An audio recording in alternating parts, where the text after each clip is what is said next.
I think you're right. I think that, as I've recommended before, Stu, anyone could go in and file a complaint with a law enforcement authority for murder, conspiracy to commit murder, and demand that people be arrested and prosecuted. And by the way, I did want to draw to the attention of your audience this press release, 2013, where these messenger RNA Frankenshots come from. DARPA awards Moderna Therapeutics a grant for up to $25 million to develop messenger RNA therapeutics. So notice DARPA is the Pentagon. Let me repeat that. DARPA is the Pentagon. The Pentagon bought, paid for, envisioned these mRNA Frankenshots. And I should also point out, Fort Detrick was involved in the development of COVID-19, the offensive biological warfare weapon at the University of North Carolina, BSL-3. So the Pentagon is both sides of the argument here. They're developing the weapon and the alleged vaccines, which is also a weapon. But the proof is right here. So there's not a law, as far as we understand from where we sit, in this country, federal level, state level, municipal level, that protects anybody from deploying a weapon of biowarfare. It doesn't give them any kind of liability shield. There's no immunity to liability in a sense. So wouldn't it be true that this narrative about congressional liability for Pfizer is kind of a psyop? That's correct, Stu. The liability, that deals with civil liability, payment of damages. Here, we are talking about criminal responsibility. And in my book, Resisting Medical Tyranny, I outline the case for why the executives involved in the companies developing these mRNA Frankenshots are guilty of murder and conspiracy to commit murder. Yes. And you saw that report last week from Portugal that upwards of 300,000 Americans now have been murdered as a result of these mRNA Frankenshots. So this is quite serious. We cannot tolerate more Americans getting murdered by the Nazis who run these corporations. And if you look at the JAB resolution, clearly what we have here is twofold. A violation of the Nuremberg Code on medical experimentation, exactly what the United States government prosecuted Nazi doctors for at Nuremberg, and some were executed. Now, I'm against the death penalty, so okay. But that gives you the idea of how severe the situation is. And then second, as the JAB resolution correctly says, this is a Nuremberg crime against humanity. And Stu, since this is so important, let me read for you the definition of a Nuremberg crime against humanity. This was put in the Nuremberg Charter by the United States to deal with the Nazi persecution of German Jews. Let me read this here. Yeah, please. Crimes against humanity, murder, extermination, and other inhumane acts committed against any civilian population. The American people are being treated here like the Nazis treated German Jews. 300,000 are now dead. When are we going to stop this? Yeah, what is the threshold for death exactly? That brings me to another point. So you're talking about the executives at the companies that help to manufacture and then distribute these shots. What about the people inside of our government? They wouldn't be immune from criminal liability either. They ordered this up, in a sense, didn't they? That's correct. That would depend on certainly the FDA that has approved these Frankenshots. They violated the Nuremberg Code on medical experimentation. and have committed a Nuremberg crime against humanity and arguably are responsible for or could be indicted for murder and conspiracy to commit murder. Again, that requires mens rea on their part and malice aforethought. My book basically dealt with the chief executive officers and the chief scientific officers for the mRNA Frankenshots. But yes, the FDA officials who approved it have accountability as well. I should also point out, Stu, that the FDA itself was involved in the development of COVID-19 as an offensive biological warfare weapon at the UNC BSL-3. Let me read to you the contract. And it says who helped develop this thing, among others, National Center for Toxicological Research, Food and Drug Administration. So the same people, the FDA, the same agency that is approving these Frankenshots, these Nazi Frankenshots, have been involved in the development of COVID-19, an offensive biological warfare weapon with gain-of-function properties that were applied at the University of North Carolina BSL-3, Stu. With Ralph Barrick's involvement, this is where Ralph Barrick comes in. That's correct. Yeah, okay. So, and then what about moving downhill to the CDC, who recommended these, who is adding them to the childhood vaccination schedule? What about the media, who ran with the safe and effective narrative? Fox is still airing commercials. It's time for your next booster. Go get your next booster. These people clearly, the BBC hitting me all the time, saying that I'm a conspiracy theorist, a radical conspiracy theorist on these shots. What about accountability for these people as well? I think the CDC also has accountability. The current director, Walensky, Biden appointed, she's from the Harvard Medical School. Harvard Medical School is also involved in the development of the COVID-19 at the UNC BSL-3 with Ralph Barrick along with the FDA.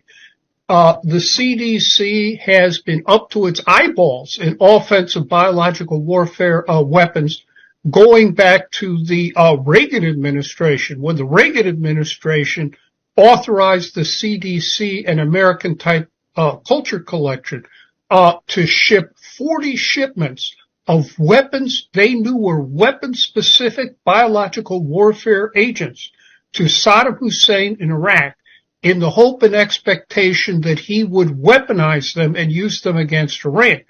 And then U.S. troops, after Gulf War I, went in there, blew these biowarfare labs up, and contaminated themselves. Are there politicians, are there members of our federal government, I'm talking about, you know, in the House of Representatives or in the United States Senate, that are on committees that had the intel about this gain-of-function weapon of biowarfare being, you know, manufactured, concocted, and whipped up at Fort Detrick, University of North Carolina, Chapel Hill, that the FDA was involved? I mean, ostensibly, it would seem to me that there would be people inside of our government that would know and have a forethought that this was going to happen. I think Senator Rand Paul, from what I've seen, is the one who has the best comprehension of what's going on here. But did they know beforehand? Did they know that this was going to be developed at the time? I mean, would they have known this? Would they have received intel documents that said, hey, we're going to make a weapon of biowarfare here in the United States, we're going to ship it offshore, and then we're going to release it on the world population?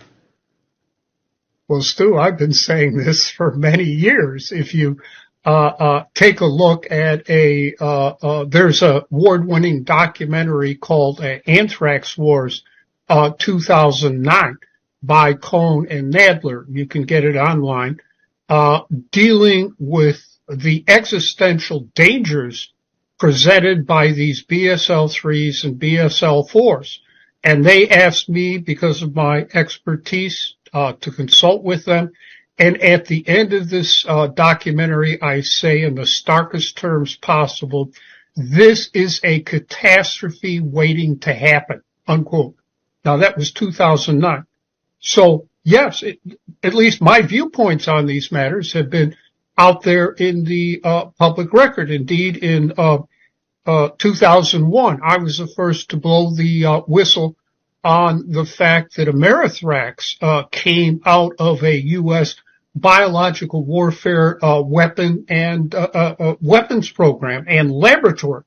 That was November 3 at Harvard Divinity School, where the Council for Responsible Genetics was holding its convention, and I was conducting a workshop against biological warfare weapons. I said that to Fox TV, November 3. The next day, or the Monday after that, I said it to Pacifica Radio Network. And then I was on the BBC. The whole world heard me. And then I was censored off of everywhere after that point. An order was given. And no mainstream news media, Western mainstream news media, has ever interviewed me again. So I'm going to ask you to speculate here a little bit, and I know that you like to stick with facts, but what is the gain for the people who whipped this up and then released it? What is the gain for DARPA, the Pentagon, Ralph Baric, Fauci, EcoHealth Alliance, Peter Daszak? What is the end goal here, I guess? What's the end game? I think it's population control and reduction, Stu. If you read the reports now, worldwide, there have been excess deaths of about 12 million people. So I think that's the ultimate goal. Remember, that goes back to the infamous national security directive by Henry Kissinger, that it is in the national security interest of the United States for our policy to be population control and reduction. I've never read that was released. And then, of course, everyone's making large amounts of money off of this as well. As a lawyer, you represented world governments in the International Court of Justice. Why wouldn't any of so you're no hack. Why wouldn't any of our elected representatives in the Senate or Congress take you seriously when you're warning about this? Why would they write you off like that? I believe they've been threatened. I've been in touch with members of Congress about this matter and soon thereafter they were threatened. For example, the one member of Congress was consulting me on one matter, and I raised with him the Ebola pandemic in West Africa. Walter Jones, he was a very powerful member of the House Armed Services Committee. He was consulting me on another matter, getting my legal opinion. And since he represented Fort Bragg down there where everyone were being deployed, I said, Congressman, he knew my expertise. I said, Congressman Jones, this West African Ebola pandemic came out of the Kenema BSL-4. It's extremely dangerous. And I think you've got to do something to keep your troops there from being deployed by the Obama administration as a propaganda stunt. It's extremely dangerous. This is biological warfare at work. And Congressman Jones said we discussed the matter, and then he said I'll get on it right away. I'll put my top staffer in touch with you. And we'll get on this right away because these were his constituents. What happened? I was completely cut off. Obviously, someone had threatened Congressman Jones.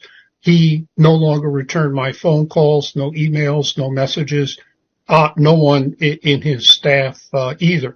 Now, who would be able to threaten an extremely powerful member of the House Armed Services Committee to not even act on behalf of his own constituents there?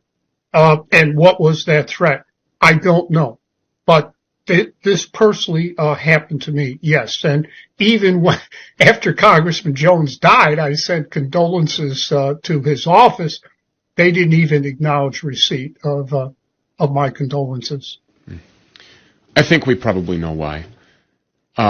Certainly not every sheriff has been gotten to. Do you think that that's the course of action here, is for citizens to go to their sheriff and report that they've been assaulted with a weapon of biowarfare?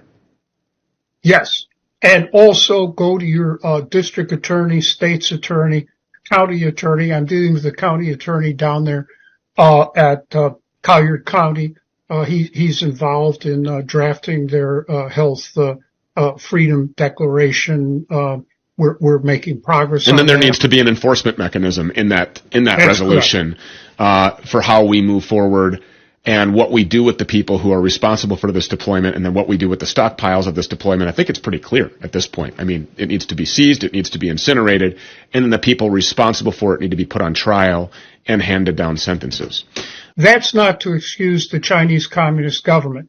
They knew full well they were developing an existentially dangerous offensive biological warfare weapon with gain-of-function properties, with HIV, DNA genetically engineered into there, and that was subjected to nanotechnology to aerosolize it.